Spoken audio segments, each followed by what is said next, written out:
Assalamualaikum warahmatullahi wabarakatuh. Kali ini saya akan memaparkan sedikit materi dalam mata kuliah perilaku organisasi, yaitu tentang perubahan perilaku organisasi.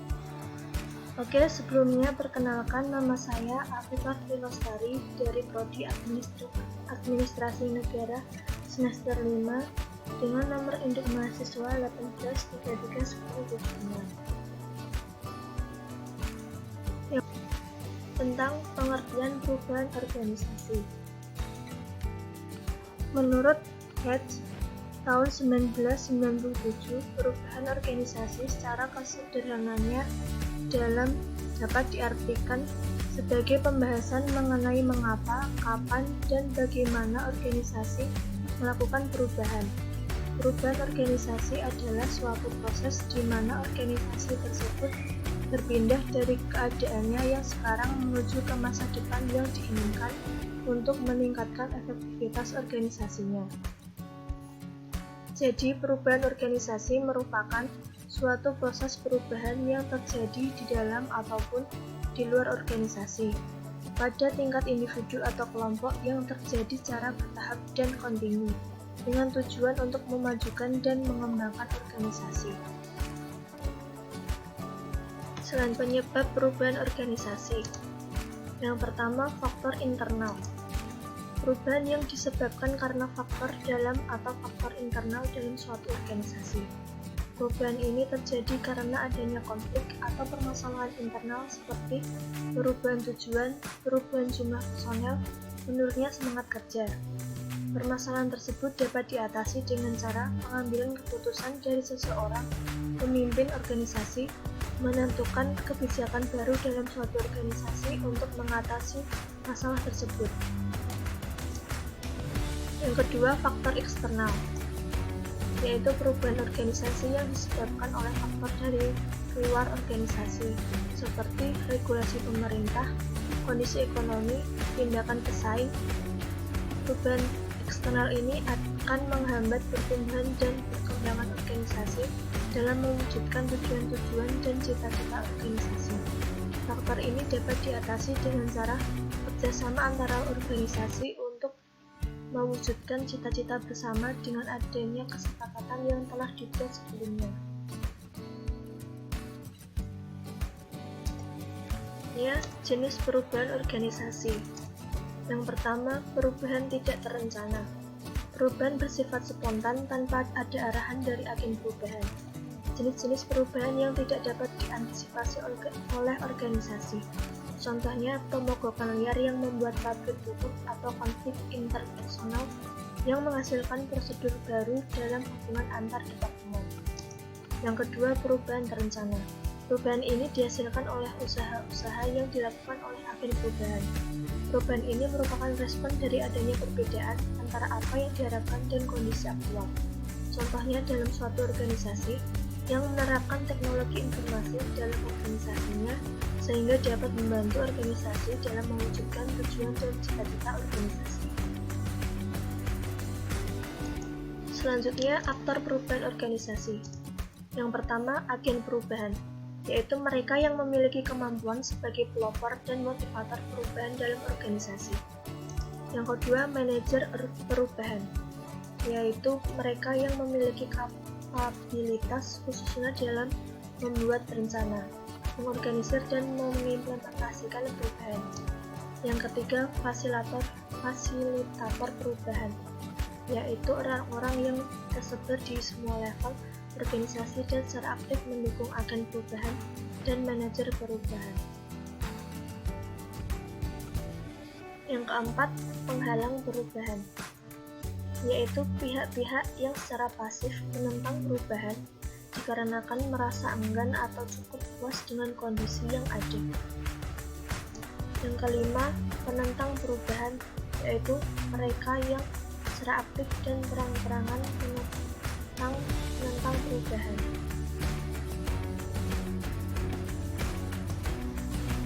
Selanjutnya, level perubahan organisasi.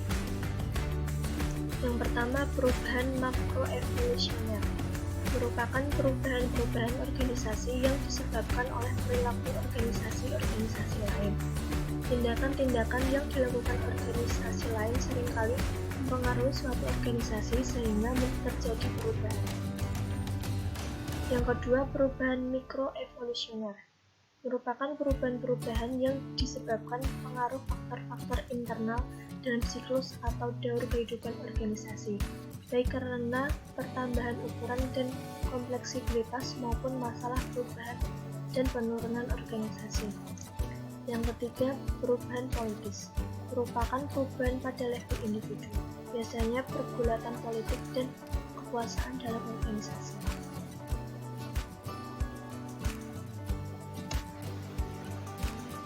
Selanjutnya, model perubahan organisasi. Yang pertama, model Lewin. Pada tahap pertama, unfreezing, yaitu pencairan kebekuan lama yang mempersiapkan kesediaan dan kesiapan seluruh elemen perusahaan untuk meyakini bahwa perubahan memang diperlukan, memanfaatkan ketidakpuasan dalam sistem yang berlaku sekarang, membangun hubungan dengan efektif dengan orang yang terlibat dalam perubahan, dan meminimalisir adanya resistensi. Yang kedua, change of movement, yaitu gerakan menuju perubahan, mempengaruhi gerak perubahan pada sistem yang tidak seimbang menuju arah baru yang diinginkan bersama. Tahapan implementasi perubahan, orang mulai mencoba perilaku baru dengan harapan akan menaikkan efektivitasnya, mulai melakukan perubahan, menerapkan gaya manajemen yang baru, memberi pelatihan pola-pola yang baru. Yang ketiga, refreezing, yaitu pembukuan kembali equilibrium baru, terjadi ketika pola perilaku baru sudah stabil. Tahapan di mana orang memandang bahwa perilaku baru yang telah dicobanya selama periode changing menjadi bagian dari orang tersebut, menyediakan dukungan sumber daya yang dibutuhkan, membuat kebijakan baru dalam merekrut anggota yang sesuai dengan budaya organisasi yang baru dan bekerja sesuai sistem manajemen yang baru. Selanjutnya, model culture, yaitu yang pertama, menciptakan kebutuhan untuk berubah. Kebutuhan untuk melakukan perubahan dapat dilakukan dengan melakukan komunikasi sama dengan seluruh elemen perusahaan terkait dengan berbagai aspek yang terjadi dalam perusahaan, terutama mengenai tantangan yang dialami perusahaan dalam persaingan bisnis ataupun situasi yang kurang menguntungkan perusahaan. Yang kedua, membentuk koalisi yang kuat. Dukungan dan partisipasi orang-orang lain yang memiliki kepemimpinan dan pengaruh yang kuat di kalangan perusahaan sangat dibutuhkan sebagai tim perubahan atau pelopor perubahan. Tim perubahan ini kemudian dijadikan koalisi yang kuat untuk menggerakkan proses perubahan perusahaan secara konstan dan berkelanjutan. Yang ketiga, mengembangkan visi dan strategi, yaitu visi dimaksud harus dibentuk atas berbagai ide dasar dan gagasan-gagasan hebat serta solusi atau hal-hal yang ingin dicapai melalui perubahan. Kejelasan visi akan memudahkan untuk membangun strategi perubahan yang utuh dan lengkap sehingga memudahkan proses implementasi. Yang keempat adalah mengkomunikasikan visi perubahan. Visi perubahan perlu dikomunikasikan kepada seluruh elemen perusahaan karena hal tersebut merupakan rangkaian langkah yang akan menentukan keberhasilan proses perubahan. Visi yang efektif akan terlihat ketika kemampuan dan kekuatannya dapat direfleksikan dengan jelas dalam proses pengambilan keputusan dan pemecahan masalah-masalah yang dihadapi.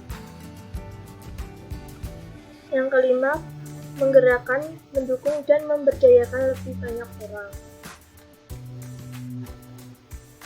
Untuk tidak sekedar mendukung, melainkan bertindak atau berbuat menjalankan visi tersebut, atau empowering others to act on the vision. Semua aspek yang berlangsung dalam proses-proses perubahan harus dimonitor dan dievaluasi secara terus-menerus dan berkesinambungan.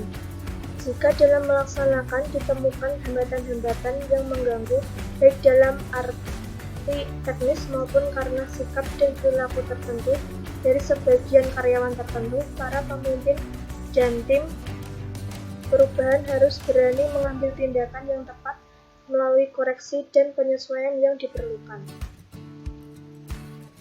Yang keenam, merencanakan dan mengusahakan keuntungan jangka pendek.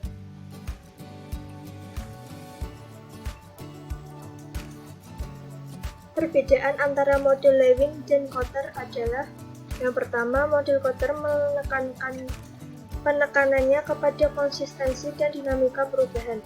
Perubahan organisasi pada dasarnya adalah suatu upaya yang harus secara konsisten dan terus-menerus diperjuangkan.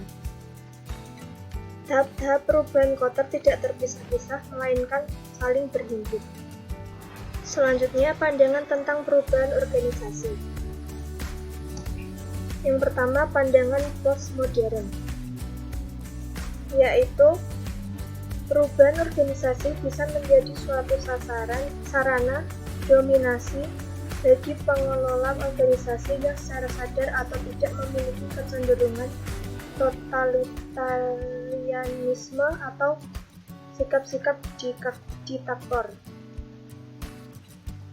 Yang kedua, pandangan kekuasaan dan politik, yaitu perubahan organisasi pada dasarnya adalah cerminan dari hilangnya kontrol yang selama ini dipegang oleh koalisi yang dominan di dalam organisasi. Yang ketiga, pandangan learning dan inovasi. Proses pembelajaran dan inovasi dalam organisasi menurut perubahan-perubahan tertentu dalam struktur dan pola-pola pengelolaan organisasi. Yang keempat, pandangan pendekatan kultur, yaitu bahwa penanaman suatu kultur baru diperlukan agar perubahan organisasi dapat dimapankan sebagai pola-pola perilaku yang tetap dalam organisasi.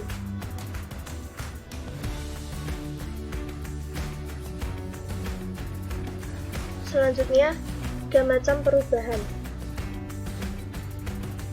Yang pertama, developmental, disebut sebagai improvement, perubahan yang berusaha untuk memperbaiki. Terjadi perubahan yang tidak terlalu besar. Yang kedua, transitional, merger jika belum terjadi operasi. Yang ketiga adalah transformasional. Selanjutnya, kunci keberhasilan perubahan. 1. Menyadari bahwa pengelola organisasi adalah pelaku sekaligus bagian dari perubahan itu sendiri, dan menjadi manajer yang sadar simbol. Para pengelola organisasi adalah simbol yang sangat kuat dalam menyampaikan pesan tentang nilai-nilai dan norma-norma yang berlaku di dalam organisasi. Oleh karena itu, menurut model ini, mereka harus mengontrol perilakunya agar tidak berlawanan dengan visi perubahan yang hendak dicanangkan. Oke, cukup sekian materi dari saya. Apabila ada kurang dan lebihnya, saya mohon maaf. Terima kasih atas perhatiannya. Wassalamualaikum warahmatullahi wabarakatuh.